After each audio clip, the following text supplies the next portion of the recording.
Olá, queridos, estamos de volta para o nosso tempo de avivamento e nós começamos hoje o capítulo 1, uma parte do capítulo 1 do livro Os Caçadores de Deus, de Tom Tinney, Minha Alma Te Busca Incansavelmente.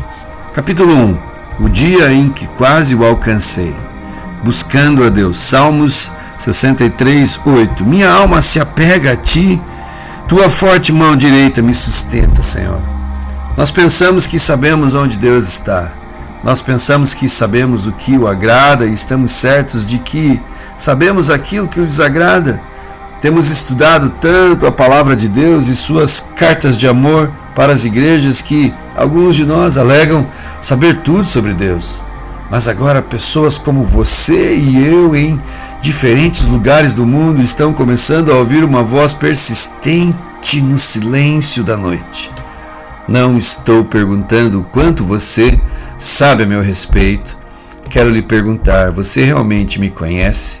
Você realmente me deseja? Eu pensava que sim, pensava que havia alcançado um nível considerável de sucesso no ministério, afinal eu havia pregado em algumas das maiores igrejas dos Estados Unidos, estava envolvido em obras de alcance internacional com grandes homens de Deus.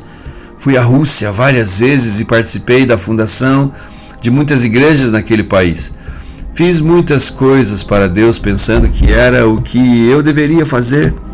Mas em outono, durante uma manhã de domingo, aconteceu algo que mudou tudo. Isto colocou em xeque todos os meus talentos, credenciais e realizações do ministério. Um velho amigo meu que pastoreava em Houston, no Texas, pediu-me que pregasse em sua igreja. De alguma forma senti o que o destino estava me preparando. Antes desta chamada havia brotado em meu coração uma fome que parecia insaciável. Aquele vazio incômodo que perdurava dentro de mim, apesar de minhas realizações ministeriais, ficava cada vez maior. Estava com um frustrante pavor, uma deprimente impressão. Quando recebi aquele convite, senti que algo da parte de Deus me aguardava. Pouco a pouco sentíamos que estávamos nos aproximando de um encontro com o Pai. Eu faço parte da 4ª geração de uma família atuante no ministério da igreja, mas para ser honesto com você, eu já estava enfadado de igreja. Estava como a maior parte das pessoas que tentamos atrair aos nossos cultos semanalmente. Elas também estão cansadas e por isso não vêm. Por outro lado, mesmo que a maior parte daqueles que estão em nossas igrejas e em nossas reuniões também possam estar entediadas, está de igual modo faminta por Deus. Você pode me dizer que as pessoas, quando colocam cristais nos pescoços, gastam dinheiro diariamente para ouvir gurus e contratam médiuns caríssimos, não estejam famintas de Deus? Elas estão famintas para ouvir algo que esteja além de si mesmas, algo que não estão ouvindo na igreja hoje. A questão é, as pessoas estão enfadadas da igreja porque ela tem se portado como mera difusora da Bíblia? As pessoas querem estar ligadas a um poder maior? Sua fome as leva a qualquer lugar, menos a igreja. Elas estão à procura de algo para saciar a fome que lhes corrói a alma. Ironicamente, mesmo sendo um pastor do Evangelho, eu estava sofrendo da mesma fome que aflige aqueles que nunca tiveram um encontro com Jesus. Não me contentava mais em apenas saber sobre Jesus. Você pode saber tudo sobre presidentes, realezas e celebridades, pode conhecer seus hábitos alimentares, endereço, estado civil, mas saber sobre eles não significa ter intimidade com eles. Não significa que você os conheça. Na era da comunicação, com boatos passados de boca a boca, de papel em papel, de pessoa a pessoa, é possível compartilhar informações sobre alguém sem conhecê-lo pessoalmente. Se você ouvir 2 pessoas conversando sobre a última tragédia que se abateu sobre alguma celebridade ou a última vitória que ela experimentou, pode até pensar que elas conheçam a pessoa de quem estão falando, quando na verdade tudo que sabem são fatos a respeito dela. Por muito tempo a igreja só tem conhecido fatos sobre Deus. Nós conhecemos técnicas, mas não falamos com Ele. Esta é a diferença entre conhecer alguém e saber a respeito dele. Presidentes, realezas e celebridades, posso ter muitas informações sobre eles, mas não conhecê-los. De fato, se os encontrasse pessoalmente, teriam que ser apresentados a mim, porque o mero conhecimento a respeito de uma pessoa não é o mesmo que uma amizade íntima. Saber a respeito de Deus não é o suficiente. Temos igrejas cheias de pessoas que podem ganhar qualquer concurso sobre temas bíblicos, mas que não conhecem. Temo que alguns de nós fomos desviados ou embaraçados, tanto pela prosperidade quanto pela pobreza. Receio que tenhamos nos tornado uma sociedade tão farisaica que nossos desejos e vontades não correspondem aos do Espírito Santo. Se não tomarmos cuidado, estaremos cultivando o culto ao bem-estar, satisfeito com o nosso pastor amável, nossa igreja confortável, nosso fiel círculo de amigos, nos esquecendo dos milhares de insatisfeitos, feridos e aflitos que passam por nosso confortável templo todos os dias. Não posso deixar de pensar que, se falhamos até mesmo em tentar alcançá-los com o Evangelho de Jesus Cristo, muito sangue foi desperdiçado no Calvário por isso. Isso de fato me incomoda. Tinha que haver algo a mais. Eu estava desesperado por um encontro com Deus o mais íntimo possível. Depois de pregar na igreja do meu amigo no Texas, voltei para casa na quarta-feira seguinte. Estava na cozinha quando o pastor me telefonou de novo e disse: Tommy, somos amigos há anos e não me lembro de ter convidado alguém para pregar 2 domingos consecutivos. Mas será que você poderia voltar no próximo domingo? Concordei. Poderíamos dizer que Deus estava prestes a fazer algo.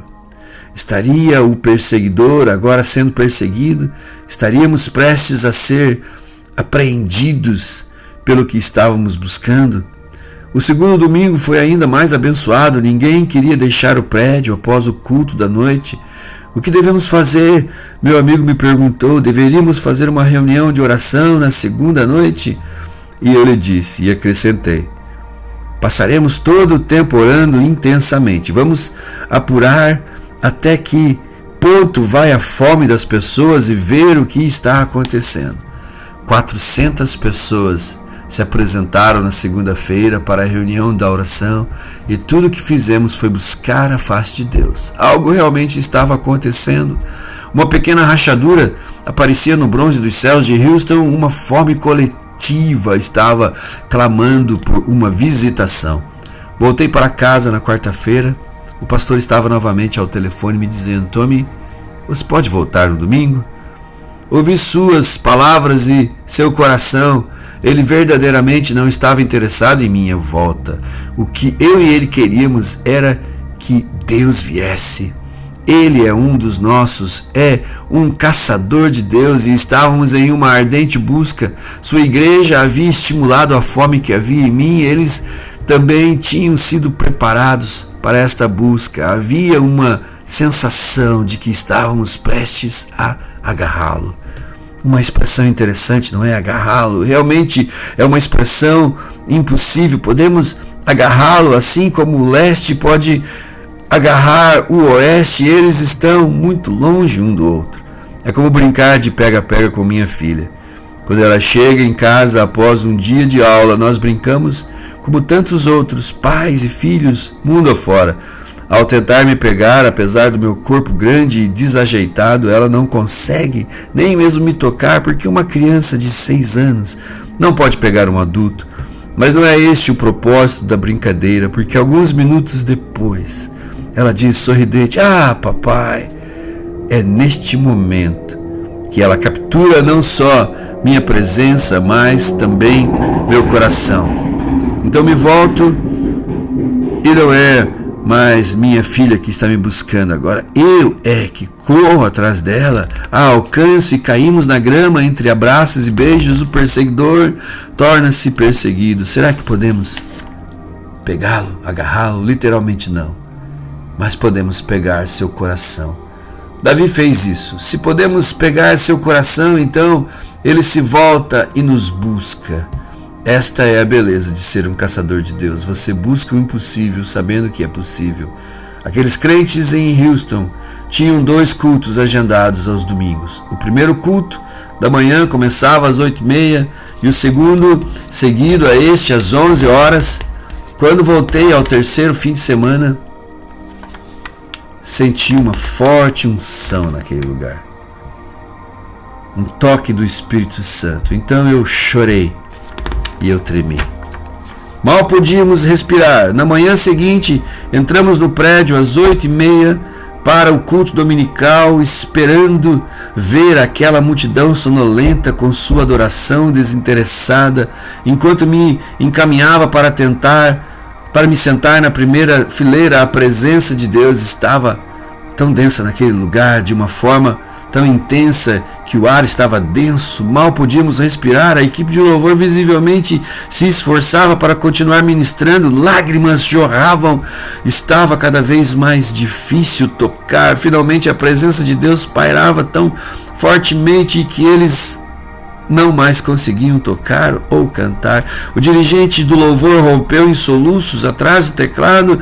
Se houve alguma boa decisão que já tomei na vida, foi a daquele dia. Eu nunca tinha estado tão perto de agarrar Deus e não iria parar. Então falei para minha esposa: Jane, continue a nos conduzir a Ele. Jane sabe como levar as pessoas à presença de Deus através da intercessão e do louvor. Calmamente colocou-se à frente e continuou a facilitar a adoração e a ministração ao Senhor. Não era nada sofisticado, era algo singelo.